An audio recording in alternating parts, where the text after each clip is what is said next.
RDF থেকে আমরা যেই দুগ্ধজাত পণ্য যে মিষ্টি পণ্য তৈরি করার জন্য এসেছিলাম, তো সেইটারই আজকে আমাদের সৌভাগ্য আমরা হাতে কলমে করছি। এবং এখানে আমি 2 কেজি দুধ নিয়েছি মিষ্টি দই তৈরি করার জন্য।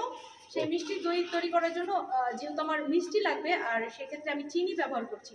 প্রতি কেজিতে আমরা জানি প্রতি কেজিতে 110 থেকে 120 গ্রাম চিনি ব্যবহার করতে হয়। সেই ক্ষেত্রে আমি এখানে ওই পরিমাণে চিনি ব্যবহার করেছি। এবং এইটা যখন আমার জাল হয়ে যাবে, একটা ঘনত্ব চলে আসবে, তখন আমি এটাকে নামানোর পরে এখনো কিন্তু দেখতে পাচ্ছেন যে আমার আপনি কতটুকু সময় এখানে আগে আপনি জাল দিবেন? ম্যাটার করে না, এখানে ম্যাটার করে হচ্ছে যে আমার দুধটা ঘনত্ব। তো সেই ক্ষেত্রে যদি সময় ধরেন আপনি, তাহলে 15 থেকে 20 মিনিট ধরতে পারেন।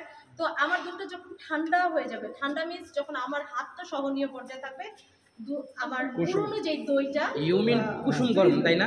আচ্ছা, পুরনো যে দই আছে সেই দইটা মিক্স করে দেন হচ্ছে আমি এই দইটাকে মানে জমানোর জন্য পাত্রে ঢেলে প্রায় 5 থেকে 6 ঘন্টা আমি জমানোর জন্য রেখে দিব। আর আরডিএফকে আসলেই অসংখ্য ধন্যবাদ, এমন সুযোগ আমাদেরকে এই যুব সমাজকে করে দেওয়ার জন্য। আসলে এইভাবে হাতে কলমে কেউ শেখায় না কোথাও, আমার মনে হয় না, মুখে মুখেই বলে দেয়। সো অসংখ্য ধন্যবাদ, আমরা আরও অনেক কিছু শিখবো। পাশেই থাকুন, যখন দই হয়ে যাবে তখন অবশ্যই দেখাবো।